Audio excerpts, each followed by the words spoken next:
ചിരിയുടെ തമ്പുരാക്കന്മാർ ചിരിയുടെ പെരുമഴയുമായി എത്തുന്നു. ഫൺ ബേബി ഫൺ ഓഗസ്റ്റ് 30 മുതൽ ശനി ഞായർ ദിവസങ്ങളിൽ രാത്രി 8 മണിക്ക് നമ്മുടെ സൂര്യ ടിവിയിൽ.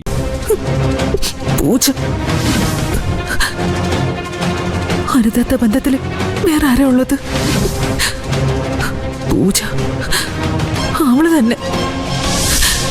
എന്നാലും എടി വഞ്ചകി, എന്നോടിത് വേണമായിരുന്നു. നിനക്ക് വേറെ ആരും കിട്ടിയില്ലല്ലേ? അല്ലെങ്കിൽ എന്തിനാ അവളെ കുറ്റം പറയുന്നേ? ഇവിടെ ഒരുത്തൻ ഇങ്ങനെ വഴിവഴിച്ച് പോയിട്ടല്ലേ എന്റെ വിധി.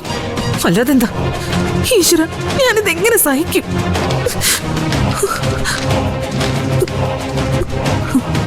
അവൾ ഒഴുകി വരുന്ന നനുത്ത കാറ്റുപോലെ, ചെമ്പക പൂമുട്ടിന്റെ നവ്യമായ സുഗന്ധം പോലെ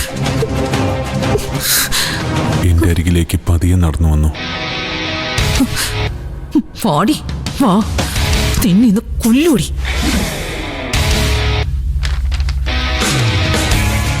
അവൾ എന്റെ കാതിൽ പറഞ്ഞു, ഈ പ്രപഞ്ചം മുഴുവൻ ഞാൻ നിന്റെ കാൽ ചൂട്ടിൽ സമ്മാനിക്കുന്നു. ഞാൻ അവളെ ചേർത്ത് നിർത്തി.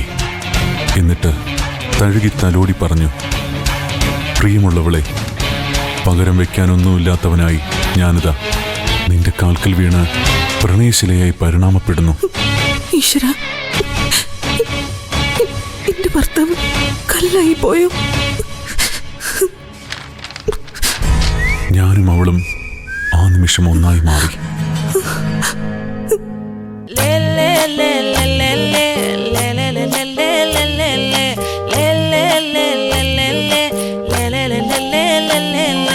பாடி என் பொட்டல முட்டாயே, சின்ன ரத்தின கொட்டாயே, உன் குங்கும பொட்ட மேல வச்சாயே.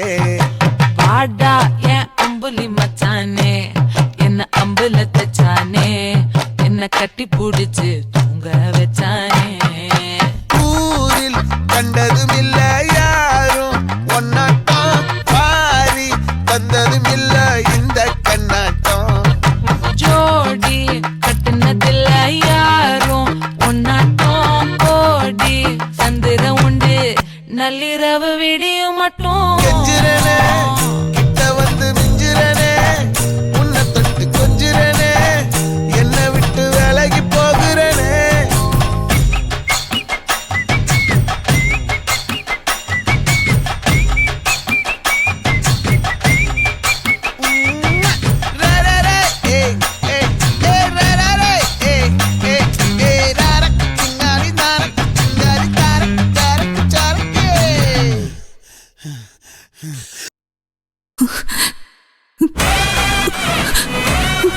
ഈശ്വര, എനിക്കിനി ഇത് വായിക്കാൻ വയ്യ.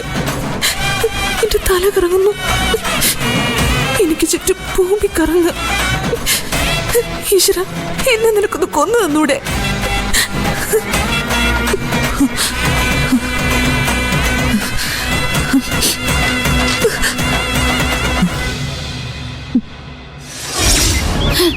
മോൾ എന്തൊക്കെയായി പറയുന്നേ? എനിക്ക് വിശ്വസിക്കാൻ പോലും പറ്റുന്നില്ല. അയ്യോ, ഇങ്ങനെയൊക്കെ എഴുതി വെക്കാൻ ദത്ത സാറിന് ധൈര്യം ഉണ്ടെങ്കിലേ നമ്മൾ കാണാതെ ഇവിടെ എന്തൊക്കെ നടന്നിട്ടുണ്ടാവും. സംശയിക്കാൻ ഒന്നുമില്ല, ഇത് അവള് തന്നെ, ആ പൂജ. അല്ലാതെ ആരാണ് ഈ വീട്ടിൽ ദത്ത സാറിന് അരുതാത്ത ബന്ധം?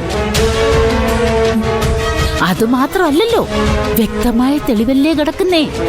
അവളുടെ പേര് പോലും എഴുതിയിട്ടില്ലേ? പൂജാ പുഷ്പങ്ങൾ മിഴി തുറക്കുന്നു ത്രിസന്ധ്യയിൽ. എന്താ അതിന്റെ അർത്ഥം?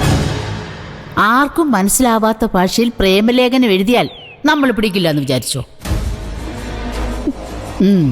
ഇപ്പോഴെങ്കിലും കണ്ടുപിടിച്ചതേ മോളുടെ ഭാഗ്യം. എന്നാലും ഗോമതി ചേച്ചി, ഞാൻ എത്ര ആലോചിച്ചിട്ടും ദത്തൻ ഇങ്ങനെയൊക്കെ ചെയ്യാൻ കഴിയുമെന്ന് സ്വപ്നത്തിൽ പോലും എനിക്ക് വിശ്വസിക്കാൻ കഴിയുന്നില്ല. ഞാൻ പറഞ്ഞില്ലേ മോളെ, എനിക്ക് വിശ്വാസമില്ല. പക്ഷെ ഇത്രയും തെളിവുകൾ കിട്ടിയ സാഹചര്യത്തിൽ വിശ്വസിക്കാതെ വേറെ വഴിയില്ലല്ലോ. മോൾക്ക് അറിയാത്തത് കൊണ്ടാ. ഈ നാട്ടിൽ നടക്കുന്നതൊക്കെ ഇതിലും വലിയ സംഭവങ്ങളാ. ഇത് പഴയകാലമല്ല മോളെ. മോൾക്കറിയോ, അടുത്ത കാലത്ത് ഞാൻ മൊബൈലിൽ വായിച്ചതാ. ബോംബെയിൽ കല്യാണത്തലേന്ന് വധുവിന്റെ അമ്മയ്ക്കൊപ്പം വരൻ ഒളിച്ചോടി. അതും കല്യാണത്തിന് കരുതി വെച്ചിരുന്ന സ്വർണവും പണവും എടുത്തോണ്ട്. അതിനപ്പുറം ഒന്നും ഇവിടെ സംഭവിച്ചില്ലല്ലോ. ഒന്നുമില്ലെങ്കിൽ ഇവിടെ ഒരു ഒളിച്ചോട്ടം നടന്നില്ലല്ലോ. ആരും അറിയാതെ ദത്തസാർ രഹസ്യമായിട്ട് ഇത് നടത്തിക്കൊണ്ട് പോയില്ലേ? ചേച്ചി ദത്തേട്ടൻ പാവം, ഇതൊക്കെ അവളുടെ കളിയാ. അതെ മോളെ, നാളെ കള്ളി വെളിച്ചത്ത് കൊണ്ടുവന്ന് നമ്മൾ അവളെ പുറത്താക്കുമ്പോ അവൾക്ക് പോലീസ് പ്രൊട്ടക്ഷൻ വേണമല്ലോ. അതിനു വേണ്ടിയ അവൾ ദത്തൻ സാറിനെ സോപ്പിട്ട് കൂടെ നിർത്തുന്നു. എനിക്കിത് സഹിക്കാൻ പറ്റുന്നില്ല ചേച്ചി. ഞാൻ ഏതായാലും ഇത് അവളോട് ചോദിക്കാൻ പോവാ. മണ്ടത്തരം കാണിക്കണ്ടേ മോളെ? ഒറ്റയടിക്ക് മോള് ചോദിച്ചാൽ അതോടെ തീരുവല്ല. പിന്നെ തെളിവുകൾ ഒന്നും കിട്ടത്തില്ല. മോള് ചുമ്മാതെ വേണ്ടാതീനം പറഞ്ഞുണ്ടാക്കിയതാണെന്ന് മുത്തശ്ശി സാക്ഷ്യം പറയും. എന്ന് വെച്ച് ഞാൻ കൈയും കെട്ടി നോക്കി നിൽക്കണമെന്നാണോ ചേച്ചി പറയുന്നത്? ഒരിക്കലുമല്ല.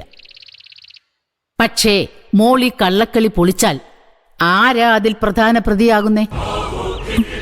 ദത്തൻ സാർ, ശരിയല്ലേ? അങ്ങനെ സംഭവിച്ചാൽ തകരാൻ പോകുന്നത് ആരുടെ ജീവിതമാ? മോളുടെ ജീവിതം അല്ലേ? അപ്പോ നമ്മൾ എന്താ വേണ്ടത്? വളരെ ബുദ്ധിപരമായി കാര്യങ്ങൾ മുന്നോട്ട് നീക്കണം. ചേച്ചി പറയുന്നൊന്നും എനിക്ക് മനസ്സിലാവുന്നില്ല. എന്റെ മോളെ, ഇപ്പൊ മോൾക്ക് കിട്ടിയിരിക്കുന്ന ദത്തസാറിന്റെ ഡയറി കുറിപ്പ് മാത്രമല്ലേ? ഡയറി കുറിപ്പൊന്നുമല്ല, നല്ല ഒന്നാന്തര പ്രേമലേഖനം. ആർക്കും മനസ്സിലാകാതിരിക്കാൻ വേണ്ടി ഒരു പ്രത്യേക സ്റ്റൈലിൽ എഴുതിയെന്ന് മാത്രം. ആയിക്കോട്ടെ, അങ്ങനെയാണെങ്കിൽ ആ പ്രേമലേഖനം ആർക്കാ കൊണ്ടു കൊടുക്കാൻ പോകുന്നു നമുക്ക് നോക്കാലോ. അത് അവൾക്കാണെന്ന് ചേച്ചി തന്നെയല്ലേ ഇപ്പൊ പറഞ്ഞ? അതെ, ഞാൻ പറഞ്ഞു.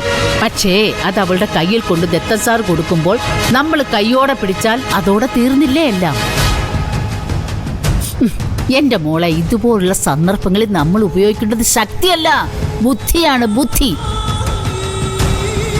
ബുദ്ധിപരമായി നീങ്ങിയാൽ സാറിനെയും അവളെയും നമുക്ക് കൈയോടെ പൊക്കാം.